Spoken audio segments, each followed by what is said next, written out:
مرزا جیلمی، اس کا یہ پمفلٹ ہے اور یہ ہے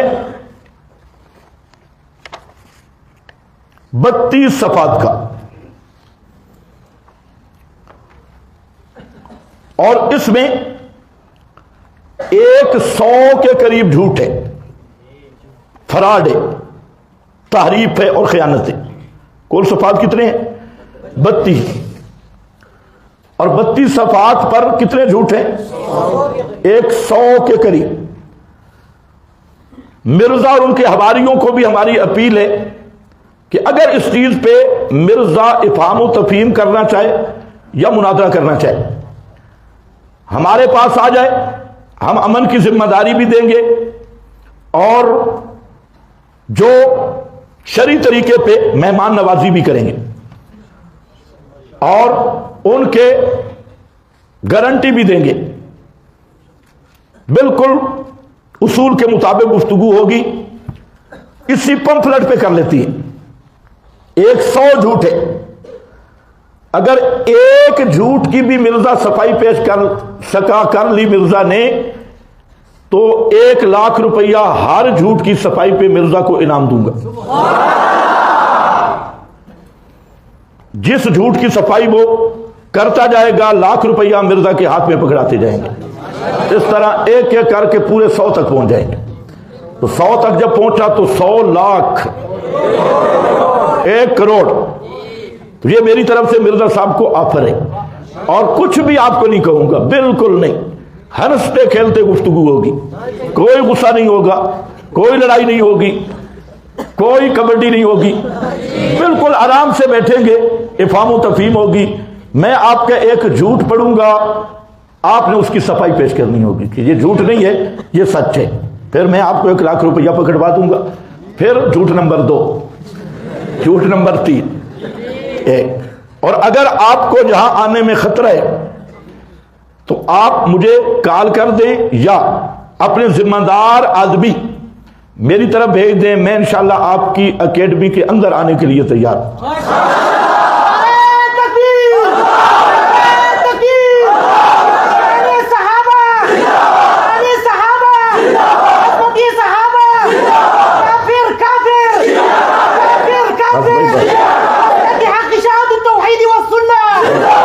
بیٹھ جاؤ، جلسہ نہ بناؤ، یہ جلسہ نہیں، اس کو درس رہنے دو۔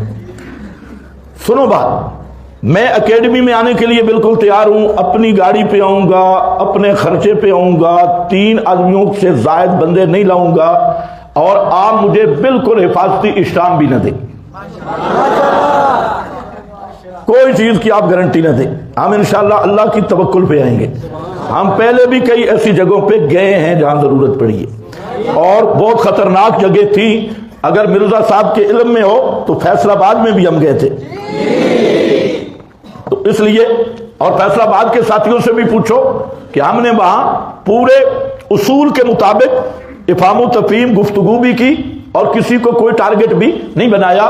تو یہ مرزا صاحب سے اپیل ہے کہ مرنے سے پہلے اے مرزا صاحب ایک دفعہ آپ ہمارے ساتھ بیٹھ جائیں، ہو سکتا ہے منکر نکیر کی ضربوں سے بچ جائیں۔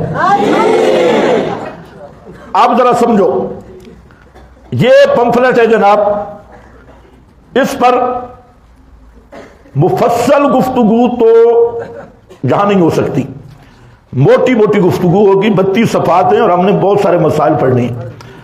تو چند جو معروف چیزیں ہیں اور عام لوگوں کو جس سے مغالطہ لگ سکتا ہے ان پہ میں گفتگو کروں گا انشاءاللہ، اور ساتھ ساتھ جہاں جھوٹ آئے تو آپ نمبر لگاتے جائیں، جہاں مرزے کی خیانت آئے آپ نمبر لگاتے جائیں، جہاں مرزے کا کتمان آئے آپ خیانت، اس کی خیانت، اس پہ نمبر لگاتے جائیں، اور اس کا میں علاج آپ کو بتاتا ہوں۔ مرزا صاحب کا پمفلٹ شروع ہو رہا ہے، اور اس کی بسم اللہ سے بھی پہلے والی لائن، بسم اللہ بعد میں، بسم اللہ سے پہلے والی لائن۔ اب یہ بھی مرزا بتائیں گے کہ ایک لائن پہلے ہے اور بسم اللہ بعد میں۔ اس میں ہائیڈنگ دیتے ہیں کہ فرقہ واریت سے بچ کر صرف قرآن اور صحیح الاسناد احادیث کو حجت اور دلیل ماننے اور جھوٹی بے سند اور ضعیف الاسناد تاریخی روایات کے فتنوں سے بچنے والوں کے لیے. اس پہ ذرا غور کر لو. قرآن اور صحیح الاسناد احادیث کو حجت اور دلیل ماننے والوں کے لیے، مطلب کہنا یہ چاہتا ہے کہ اس پمفلٹ میں یا قرآن ہوگا یا باسند صحیح حدیث ہوگی، نہ تاریخی روایات ہوں گی، نہ ضعیف روایات ہوں گی، اور نہ بے سند روایات ہوں گی. افسوس یہ ہے کہ یہ جھوٹ نمبر 1 ہے. اس عنوان میں پہلا جھوٹ ہے.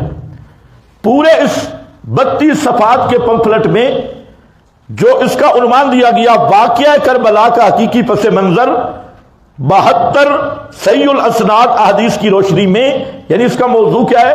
واقعہ کربلا. واقعہ کربلا پر مرزا نے ایک آیت بھی پیش نہیں کی. واقعہ کربلا پر مرزا نے ایک آیت بھی پیش نہیں کی، اور اوپر عنوان کیا لکھا ہوا ہے؟ قرآن کریم. قرآن سے واقعہ کربلا پیش کروں گا، لیکن ایک آیت بھی مرزا نہ پیش کی، اور نہ انشاءاللہ قیامت تک مرزا آیت پیش کر سکے گا.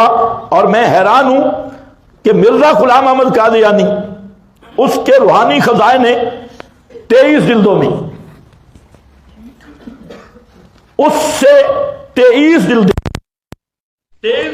میں 200 جھوٹ نکلا ہے. 23 جلدوں سے 23 اور 32 صفحات سے کتنے جھوٹ؟ کون آگے ہوگا؟ آپ اندازہ کریں، 23 جلدوں سے 200 جھوٹ ہے مرزا غلام احمد قادیانی کا. اور یہ مرزا صاحب، جونیئر مرزا صاحب، 32 صفحات اور ایک 100 جھوٹ. 100 جھوٹ. تو میں کہتا ہوں خدا کی قسم، دشمنان صحابہ کو اللہ دنیا میں بھی رسوا کرتے ہیں. اس سے بڑی رسوائی کوئی نہیں کہ 32 صفحات کا رسالہ، اور کس بیانیے پہ لکھا کہ علماء جھوٹ بولتی ہیں، علماء حق بیان نہیں کرتے، علماء کتمان کرتی ہیں. اور اپنی حالت یہ ہے کہ 32 صفحات پہ سینچری پوری کر گیا. یہ تو آگے لکھتا تو اللہ جانے کیا ہوتا. اگر یہ 23 جلدوں تک پہنچتا تو ابلیس سے بھی جھوٹوں میں آگے چلا جاتا. 32 صفحات کی یہ حالت ہے. اب آگے کہتا ہے صحیح الاسناد احادیث واقعہ کربلا. یہ اتنا بڑا پمفلٹ، اس میں صحیح الاسناد احادیث صفحہ نمبر 28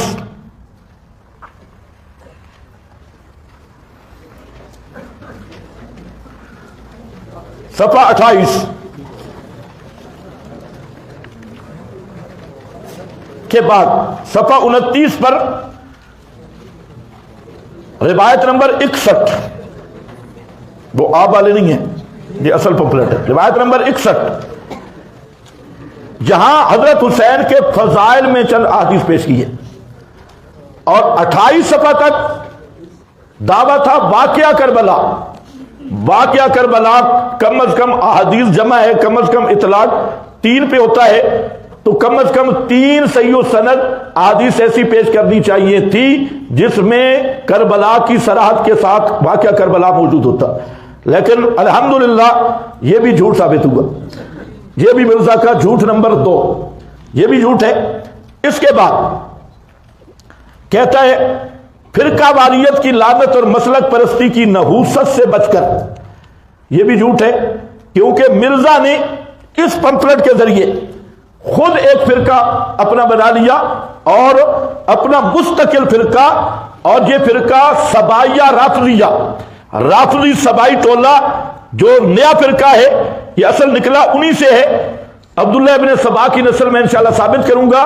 مرزا کے وہی اعتراض ہے جو ابن سبا کے حضرت عثمان پہ تھے، اور اس کے بعد مودودی نے کیے، اور وہ بڈھا خچر جال والا اسحاق جالوی اس نے کیے، اور ان کے چبائے ہوئے ٹکڑے مرزا نے نیٹ سے نقل ماری، اور نقل کا بھی میں بتاتا ہوں کہ عقل بالکل نہیں ہے، نقل بھی ایسی کہ عقل نہیں، نیٹ سے روایات جمع کی، اور پیچھے کوئی میرا خیال ہے جو ٹیک دینے والا تھا مرزا کو، وہ آدمی وہ مرزا کے بھی دشمن تھا، اور اس نے مرزا کے ساتھ ایسا پیچھے بیٹھ کے کام کیا کہ مرزا کی پوری ناک کٹ گئی۔ ہاں بھائی، تو آگے ذرا دیکھیں، کہتا ہے احادیث اہل سنت کی مستند کتابوں سے ہیں، اہل سنت کی مستند کتابوں سے ہیں، بے سند اور ضعیف الاسناد روایات سے محفوظ۔ یہ مرزے کا جھوٹ نمبر 3۔ یہ آپ دیکھیں گے کہ مرزا نے بے سند چیزیں بھی ذکر کی اور جھوٹی روایات بھی، ضعیف سندوں والی روایتیں بھی، یہ انشاءاللہ ہم دلائل سے ثابت کریں گے۔ یہ جھوٹ نمبر 3۔ نمبر 4، مرزا لکھتا ہے کہ واقعہ کربلا کا حقیقی پس منظر 72 کا انتخاب کیوں ہے؟ تو اس پر خود کہتا ہے کہ یہ جو 72 کا انتخاب ہے یہ کربلا کے شہید 72 تھے۔ کیا تھے؟ کربلا کے شہداء 72 تھے، کہ ان شہداء کی تعداد کے مطابق 72 احادیث۔ تو یہ بھی مرزا کا جھوٹ ہے۔ مرزا کی پوری ذریت مل کے 7 ایرانیوں کو بھی، اس کو اصل جو پیچھے سپورٹ کرنے والے ہیں وہ بھی مجھے پتہ ہے، کٹر رافضی ہے۔ میں ان کو بھی کہتا ہوں، مرزے کو جنہوں نے پال رکھا ہے، تم بھی میدان میں آؤ، مرزا بھی آئے، اور صرف اور صرف اور صرف اور صرف ایک حدیث باسند صحیح پیش کر دو کہ کربلا میں شہداء کی تعداد 72 تھی۔ کربلا کے شہداء کی تعداد 72 تھی، صرف ایک حدیث پیش کر دو اور قیامت آ جائے گی۔ یہ حدیث پیش کر دو، 10 لاکھ روپیہ انعام دوں گا مرزے کو، ایک ہی حدیث۔ یہ خاص جھوٹ ہے نا، 72 شہداء اسی ہندسوں کے مطابق، تو 72 کا عدد کسی صحیح حدیث سے پیش کر دے کہ کربلا میں 72 تن شہید ہوئے تھے، 10 لاکھ روپیہ مرزے کو انعام ملے گا۔ اور نہیں تو جب بورڈ پہ جھوٹ لکھا ہے تو اندر کیا ہوگا؟ جب راوی کا جھوٹ ثابت ہو جائے، یہ تو جھوٹ ابھی کتنے آگے؟ 4، ابھی تو تمہید ہے۔ 4 جھوٹ، یعنی ایسے ربانی سے جھوٹ بولتا ہے۔ کربلا میں 72 لوگ شہید ہوئے تھے، اس پر مرزا کے پاس 72 شہداء کربلا سے اظہار عقیدت پر مشتمل تحقیقی مقالہ، یہ مرزا کی عبارت ہے۔ تو میرا یہ مطالبہ ہے کہ مرزا جہنم سے جانے سے پہلے ایک صحیح سند روایت پیش کر دے، زیادہ نہیں، صرف ایک، کہ کربلا میں کتنے شہید تھے؟ 72 نہیں ہے، جھوٹ ہے، خالص کذب، افتراء، اور یہ لعنت پڑی ہے صحابہ کے بغض کی وجہ سے۔ ایسا روانگی سے کذاب جھوٹ بول رہا ہے۔ اب جاہل اتنا ہے، وہ اچھا شیعہ کی کتب میں بھی نہیں ہے، 72 کے نام شیعہ کی کتابوں سے دکھا دے یار، ان کی کتابوں سے نہیں ہے۔ ایک ابو مخنف راوی ہے، اس نے جو مشہور کذاب ہے مرزا کی طرح، اس نے واقعہ کربلا کے شرکاء کی تعداد 72 لکھی ہے۔ کس کی؟ شرکاء، کہ وہاں پر کتنے حضرات شریک ہوئے تھے؟ 72۔ حضرت کے ہم سفر، اور یہ کون ہے؟ ابو مخنف لوط بن یحییٰ، ابلیس سے بڑا کذاب، ایسا کذاب، چنانچہ اس پر تنزیہ الشریعہ، اس میں اور اسی طرح کتب احادیث الجرح والتعدیل لابن ابی حاتم اور الموضوعات لابن جوزی، امام ابن جوزی کی موضوعات، جرح تعدیل ابن ابی حاتم کی، ان سب اصول جرح میں تعدیل کی کتب میں صاف لکھا ہے کہ یہ کذاب تھا۔ یہ کیا تھا؟ کذاب۔ اچھا مرزا ایک نعرہ بھی لگاتا ہے، نہ میں وہابی نہ میں بابی، میں ہوں مسلم علمی کتابی۔ یہ اس کا بڑا مشہور نعرہ ہے، نہ میں وہابی نہ میں بابی، میں ہوں مسلم علمی کتابی۔ مرزا جی اپنے نعرے کی لاج رکھ، تیرا بابا نمبر 1 ابو مخنف لوط بن یحییٰ، یہ پہلا باب ہے تیرا، اور میں انشاءاللہ تیرے کئی بابے ثابت کروں گا اسے پمفلٹ میں۔ یہ بھی جھوٹ بولتا ہے ممبر پہ بیٹھ کے، نہ میں وہابی نہ میں بابی۔ اس کو معنی نہیں آتا بابی کا معنی کیا ہے، عربی تو خیر پڑھا ہوا بہت ہے، تو بابی کے نام بھائی میرا کوئی بابا بن باپ کے پیدا ہوا ہے، ایدی سنٹر سے وصول ہوا، بابا بھی کوئی نہیں، نہ میں وہابی، اللہ کے ساتھ بھی میرا کوئی تعلق نہیں۔ انکا انتل وہاب کون ہے؟ وہاب اللہ ہے، پاکستانی پاکستان والا، مکی مکے والا، وہابی وہاب والا۔ تو کہتا ہے میں اللہ والا بھی نہیں، وہابی بھی نہیں، حلالی بھی نہیں، نہ میرا کوئی باپ ہے نہ اللہ سے تعلق، میں ہوں مسلم علمی کتابی۔ علمی کتابی، علمی کتابی، اب پتہ چلے گا علمی کتابی۔ اس لیے تھوڑا سا مرزا صاحب کو مشورہ دوں گا، چینج کر دے، نہ میں وہابی، ہم آپ کے ساتھ متفق ہیں کہ آپ کا وہاب کے ساتھ کوئی تعلق نہیں، نہ میں بابی، یہ بھی ہم مانتے ہیں تیرا باپ کوئی نہیں، اور آگے تھوڑی سی چینج کر کہ میں ہوں سبائی بڑا فراڈی، میں ہوں سبائی بڑا فراڈی۔ تو یہ بہتر ابھی ہم ثابت کریں گے۔ تو یہ لوط بن یحییٰ کذاب راوی، اور اس نے بھی یہ نہیں کہا کہ 72 شہید ہو گئے تھے، ہم سفر تھے، تو بہت سارے بچ بھی تو گئے تھے، تو 72 شہداء کیسے بنے؟ کل 72 بنا رہا ہے ہم سفر، اور قافلہ بہت سارا بچہ۔ تو خیر یہ ہم نے صرف یہ بتانا تھا کہ یہ جھوٹ نمبر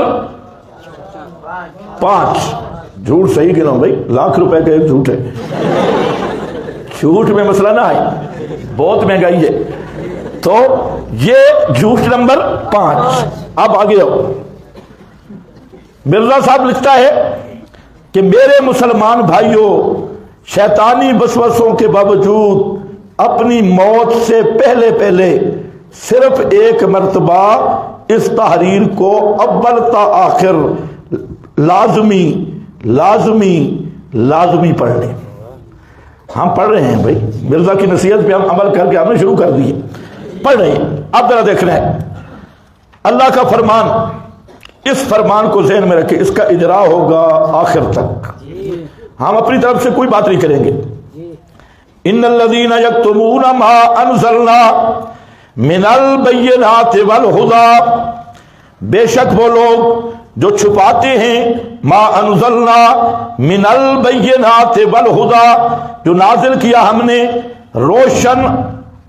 من البینات روشن دلائل والہدی اور ہدایت، من بعد ما بیناہ للناس، بعد اس کے کہ بیان کیا ہم نے اس کو واسطے لوگوں کے، فی الکتاب کتاب میں، اولئک یلعنہم اللہ، یہی لوگ ہیں ان پہ اللہ نے لعنت کی، ویلعنہم اور لعنت کرتا ہے ان کو اللائنون، لعنت کرنے والے، الا الذین تابوا واصلحوا، مگر وہ لوگ جو توبہ کر گئے اور اصلاح کی، وبینوا اور بیان کیا، فاولئک اتوب علیہم وانا التواب الرحیم۔ مرزا صاحب نے یہ آیت لکھی اور کہتا ہے کہ انزلنا من البینات والہدی من بعد ما بیناہ للناس، کہنا یہ چاہتا ہے کہ یہ جو واقعہ کربلا ہے اس کے متعلق جو لوگ چھپائیں گے ان پہ خدا کی لعنت ہوگی۔ تو میں کہتا ہوں پہلی بات یہ ہے کہ واقعہ کربلا کن بینات میں موجود ہے؟ ادھر ذرا دیکھو، انزلنا من بعد ما بیناہ للناس فی الکتاب، ہم نے جو قرآن میں بیان کیا، تو مرزا سے گزارش ہے کہ مرنے سے پہلے پہلے واقعہ کربلا پہ ایک آیت پیش کر دیں تب تو ہم مانیں گے نا، من بعد ما بینا ہو للناس فی الکتاب۔ جبکہ مرزا کذاب نے واقعہ کربلا پہ ایک آیت نہ پیش کی اور نہ یہ پورے 30 پاروں کے قرآن میں کہیں موجود ہے۔ مہلت مرزا خود کہتا ہوتا ہے ٹائم قیامت تک، مرزا صاحب ٹائم قیامت تک، اور ایک آیت جس میں کربلا کا ذکر ہو اور صراحت موجود ہو، ورنہ اس آیت کو لکھ کر پہلی دفعہ تو خود لعنت کا مزاق بنا۔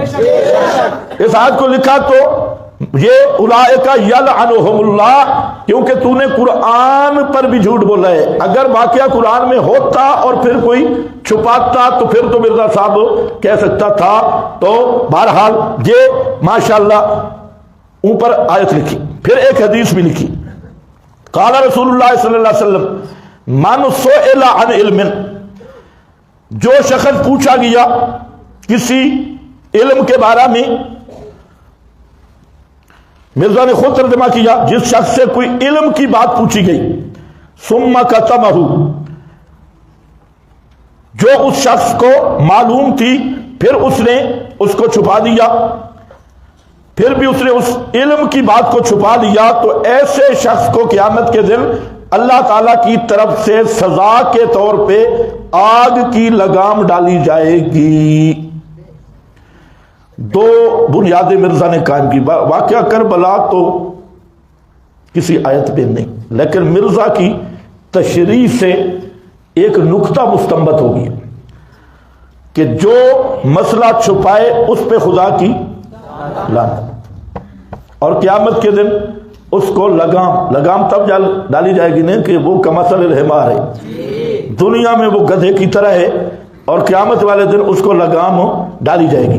اس لیے اگر ہم کہہ دیں، اگر ثابت ہو جائے کہ مرزا نے کتمان بہت کیا، تو مرزا صاحب کو اگر ہم جہنمی گدھا کہہ دیں اس آیت اور حدیث کی روشنی میں، اوپر جو آیت پیش کی اور نیچے حدیث، بھئی اگر ثابت ہو جائے کہ مرزا نے خود کتمان کا ارتکاب کیا اور بڑے بلنڈر کیے، تھوڑے بہت نہیں، 20 بلنڈر کیے، تو اس سے ہم استنباط کر رہے ہیں، تفسیر نہیں کر رہے، استنباط یہ کر رہے ہیں کہ پھر مرزا کون بنے گا؟ جہنمی گدھا، جہنمی گدھا۔ اگر ثابت ہو گیا، بھائی دیکھیں ہم گالیاں نہیں نکالیں گے، اگر ثابت ہو گیا اس آیت اور حدیث سے۔ اب ذرا دیکھو سلف کا فہم، امام مسلم بن حجاج المتوفا 261 ہجری اپنی شرح آفاق کتاب صحیح مسلم کو تعلیف فرمانے کی حکمت لکھتے ہیں۔ یہ حدیث ہے یا باب ہے؟ کس سے شروع کیا؟ باب سے، نہ قرآن سے نہ حدیث، دعویٰ نہ میں وہابی نہ میں بابی، اور شروع کس سے کر رہا ہے؟ باب سے۔ بھائی امام مسلم بابا ہی ہے نا، بابا ہی ہے، نہ قرآن ہے نہ حدیث ہے نہ اللہ ہے نہ رسول ہے، بابا ہی ہے۔ تو پہلا بابا جو اصل ڈیڈی جان ہے اور بابا ہے وہ لوط بن یحییٰ، یہ مرزے کے بابے بھی گنتے ہو، اور بابا نمبر 2 اس نے حوالہ دیا اور اس میں کتمان کیا۔ اس میں تھوڑی سی عبارت لکھی امام مسلم کی، اور مقدمہ میں یہ تاثر دینے کی کوشش کی کہ امام مسلم نے مسلم شریف میں تمام جو حدیثیں ذکر کی ہے وہ صحیح ہے۔ اس فہم کا خلاصہ یہ ہے کہ امام مسلم نے جو مسلم شریف میں حدیثیں ذکر کی یہ کیا ہے؟ صحیح ہیں، حالانکہ یہ کتمان ہے۔ جنہوں نے مقدمہ مسلم پڑھا ہے، امام مسلم رحمت اللہ علیہ نے مقدمہ میں تصریح فرمائی ہے، اور اسی طرح شارحین نے کہ امام مسلم نے مسلم شریف میں تین درجات قائم کیے۔ ایک وہ راوی ہے جن سے مستقل بالرسالت حدیث لاتی، پھر اس سے کم درجے کے، پھر ایک تیسرا درجہ